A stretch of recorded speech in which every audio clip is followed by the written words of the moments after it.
Elle a jeté un œil sur les médias. Bonjour Anne Souhaitemont. Bonjour. On commence ce tour du web international par la saga Facebook qui n'en finit pas. Alors forcément, Julien, dès qu'on parle du web, voilà, on en parle beaucoup sur le web quand ça concerne le web. Alors, petit rappel, qu'est-ce qui s'est passé? C'est un peu technique, on en a parlé longuement dans les journaux. En fait, plusieurs investisseurs, des petits et des moyens, ont porté plainte depuis ces derniers jours contre le réseau en ligne, mais aussi contre les banques qui ont organisé son arrivée en bourse parce qu'ils s'estiment lésés. Alors, pourquoi est-ce qu'ils s'estiment lésés?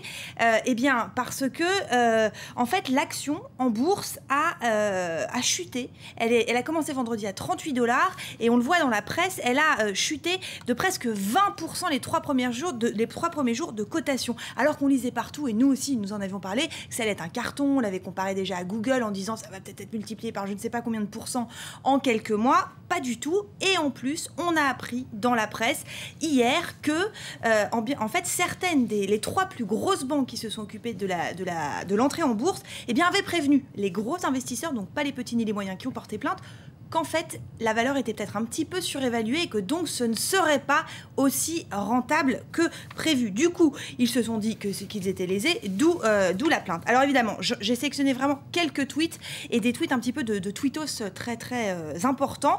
Exemple, cette dame, Sally Krawcheck, qui est une ancienne dirigeante de gestion de fortune de Bank of America et qui est une véritable star de Wall Street.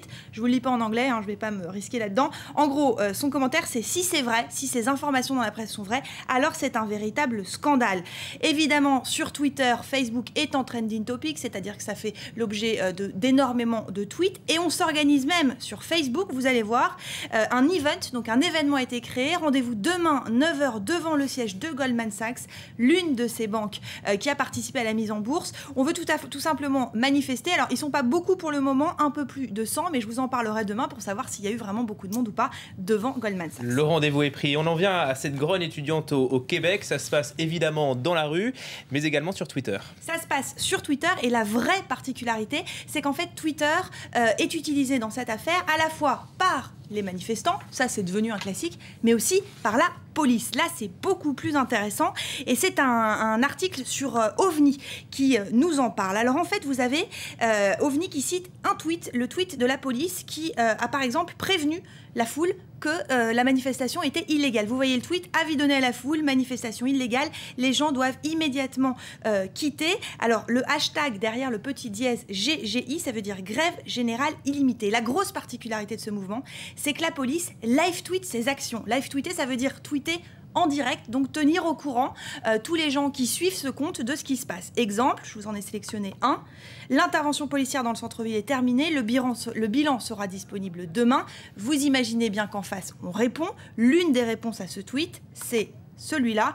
C'est un... C'est le même. C'est le même. Et ben j'ai eu un petit problème.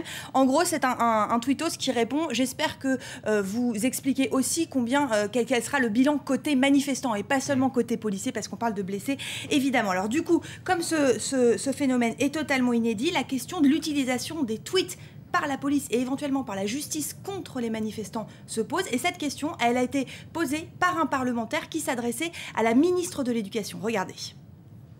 Un tweet. Je dis, écoutez, le gouvernement, ça n'a pas de bon sens. Venez devant le Parlement. Le tweet est entendu par plus de 25 personnes. Ils sont rendus 100. Est-ce que la personne qui a fait le tweet, le premier, là, il contrevient à la loi? Moi, au moins, là, je veux au moins clarifier cette personne-là qui prend le risque de tweeter là, aujourd'hui. Là.